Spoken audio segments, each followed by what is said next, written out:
तो नमस्कार मेरे प्रिय छात्रों, कैसे हैं आप लोग। तो आज स्वागत है आपका गुरुवाणी ऑनलाइन क्लासेस में। तो व्याकरण का ये सीरीज चल रहा था, व्याकरण के सीरीज में आगे बढ़ते हैं और आज हम स्टार्ट करते हैं संधि। बहुत इंपॉर्टेंट टॉपिक है संधि। कक्षा 10th और 12th दोनों के लिए संधि इंपॉर्टेंट है। और अगर आप अदर कोई भी कम्पिटिटिव एग्जाम दे रहे हो या किसी का एंट्रांस दे रहे हो, अगर उसमें हिंदी व्याकरण है तो उसमें भी संधि पूछा जाता है।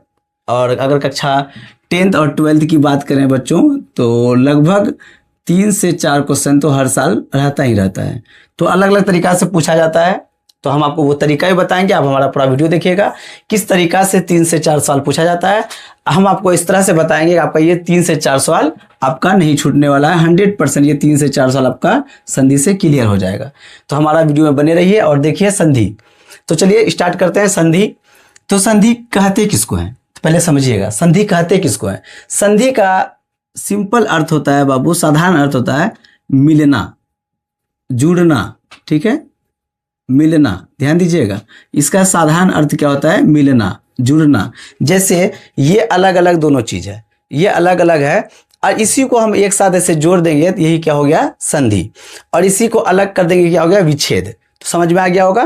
तो अलग अलग है, इसको जोड़ देंगे तो क्या हो गया, संधि, और इसको अलग कर देंगे तो क्या हो जाएगा, विच्छेद। तो संधि समझ में आ गया होगा। तो हमेशा याद रखिएगा संधि हमेशा वर्णों में होती है। किसमें होता है, वर्णों में। ये क्वेश्चन पूछा जाता है। ठीक है, संधि किसमें होती है, ये क्वेश्चन पूछा जाता है। संधि किसमें होता है, तो हम याद रखिएगा वर्णों में। एक क्वेश्चन यहां से पूछा जाता है। चलिए, तो संधि का अगर परिभाषा देखें तो दो वर्णों के, अब सब दिन पढ़ते आए हो, अब पुराना ये है परिभाषा, दो वर्णों के मेल से जो परिवर्तन होता है, ध्यान दीजिएगा, दो वर्णों के मेल से जो परिवर्तन होता है संधि कहलाता है। ठीक है, याद रखिएगा, दो वर्णों के मेल से जो परिवर्तन होता है संधि कहलाता है। तो अब यहां वर्ण आया, तो आपने वर्ण पढ़ लिया था, हमने आपका वर्ण का पूरा क्लास लिया था। तो वर्ण का मतलब आप जान रहे होंगे कि वर्ण क्या होता है, वर्ण के कितने भेद होते हैं, कौन कौन से वर्ण होते हैं, तो बताने की जरूरत नहीं है। तो दो वर्णों के मेल से जो परिवर्तन होगा वो क्या कहलाएगा, संधि।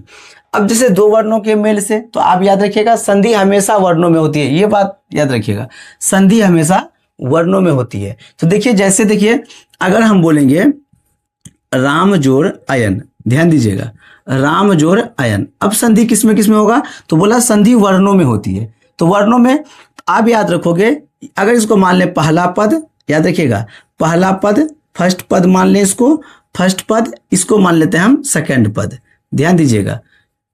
तो संधि किसमें होगा, तो याद रखिएगा, इसको बहुत इंपॉर्टेंट लाइन है, संधि का पूरा सार है इसमें। अगर आप यहां समझ गए कि कहाँ का संधि होता है, किन वर्णों में संधि होता है, तो आपको शायद संधि पढ़ने में पूरा क्लास मजा आ जाएगा। ठीक है, तो आप पहले समझ लीजिए, ध्यान से देखिएगा। तो संधि किसमें होता है, फर्स्ट पद का, ध्यान दीजिएगा, फर्स्ट पद का लास्ट वर्ण, ध्यान दीजिएगा, लास्ट वर्ण में, फर्स्ट पद का लास्ट वर्ण। तो इस पद में, राम पद में लास्ट वर्ण क्या है, मो। ठीक है, और ध्यान दीजिएगा, और सेकंड पद का, और सेकंड पद का फर्स्ट वर्ण, फर्स्ट वर्ण। तो यहां तक समझ में आ गया होगा। तो संधि किसमें किसमें होता है, फर्स्ट पद का लास्ट वर्ण और सेकंड पद का फर्स्ट वर्ण। तो देखते हैं, अब देखिएगा, ध्यान दीजिएगा, तो हमने लिखा है यहां राम जोड़ अयन, राम जोड़ अयन। तो ये आप दीर्घ संधि का है, उसका नियम पढ़े होंगे कि अ जोड़ अ, आगे पढ़ेंगे हम लोग, अ जोड़ अ बराबर होता है आ। अगर अ और अ मिलेगा तो बराबर क्या हो जाता है, आ। तो अब हम क्या बोले कि फर्स्ट पद का लास्ट वर्ण, तो अब राम का, ये राम पूरा पद है, इसका लास्ट वर्ण क्या है, मो। तो मो और अ, तो जानते हो क्योंकि ये व्यंजन वर्ण है, व्यंजन मो क्या है, शुद्ध व्यंजन है। तो अब मो में क्या क्या है, आधा मो जोड़ अ। अब ये लास्ट वर्ण, इसका मो का लास्ट वर्ण क्या हो गया, अ, और इसका पहला वर्ण क्या है, अ। तो नियम क्या कहता है, अ प्लस अ बराबर आ। तो ये दोनों मिलकर क्या बनाएगा बच्चों, आ। अब ध्यान दीजिएगा, अब संधि किस में नहीं हुआ है, तो रो आकर में संधि नहीं हुआ है।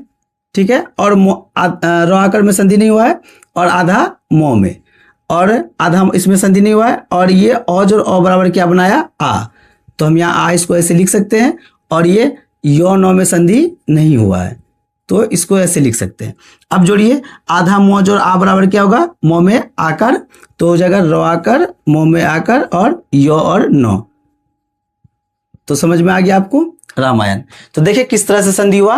तो आप हमेशा याद रखिएगा वर्णों में संधि होती है, शब्दों में संधि नहीं होती है। तो कौन कौन सा वर्ण में संधि होगा, फर्स्ट पद का लास्ट वर्ण और सेकंड पद का फर्स्ट वर्ण।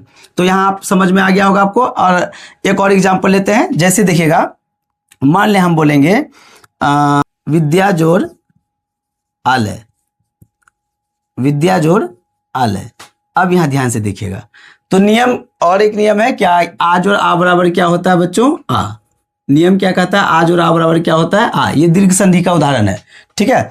तो अब देखिए विद्या जोड़ आलय, तो विद्या का लास्ट वर्ण क्या है, ये वाला दिया, ठीक है। आधा दो, आधा यो और आ। आप जानते हो विद्या का, इसको जो ऐसे लिखा जाता है, इसमें दो और यो का मेल है, आधा दो और आधा यो, ये दोनों मिलकर बनाता है दिया, ठीक है। तो आधा दो, आधा यो और आ, और यहाँ क्या है आ। तो अब देखिएगा लास्ट वर्ण, इसका लास्ट वर्ण क्या हो गया, आ। तो ये आज और आ बराबर क्या होगा, आ। आज और आ बराबर क्या होगा, आ। अब चलिए किसमें संधि नहीं हुआ उसको देखते हैं। अब ध्यान से देखिएगा, अब देखिए तो वो में हर्षिकार में संधि नहीं हुआ है, तो वो में हर्षिकार को लिख देंगे हम। और आधा दो आधा यो, इसको जैसे का वैसे उतारेंगे, आधा दो आधा यो, ध्यान दीजिएगा। और आज और आ बराबर क्या बनाया था, आ, तो हम इसको लिख देंगे यहाँ आ। और लौ यो, ध्यान दीजिएगा, ये लौ यो में भी संधि नहीं हुआ था। तो आप देखिए आधा दो जोड़ यो बराबर क्या बनाएगा, आधा दो जोड़ यो दिया बनाएगा, ये ऐसे आप जो लिखते हो विद्यालय में, ये और आ, यहां तो आ था और ये लौ यो। अब ध्यान दीजिएगा, आधा दो दिया और आ, तो क्या बनाएगा, ये बनाएगा आपका, और उसके बाद लौ यो। देखिए क्या हो गया, विद्यालय।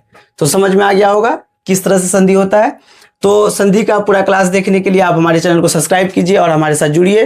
और आपको संधि इस तरह से पढ़ाएंगे, आपका एग्जाम में जो 3 से 4 क्वेश्चन पूछा जाता है, तो हम इस तरह से पढ़ाने का कोशिश करेंगे कि आपका 3 से 4 क्वेश्चन 100% हो जाए। तब तक के लिए धन्यवाद। हमारे चैनल को सब्सक्राइब कीजिए और हमारे साथ जुड़िए।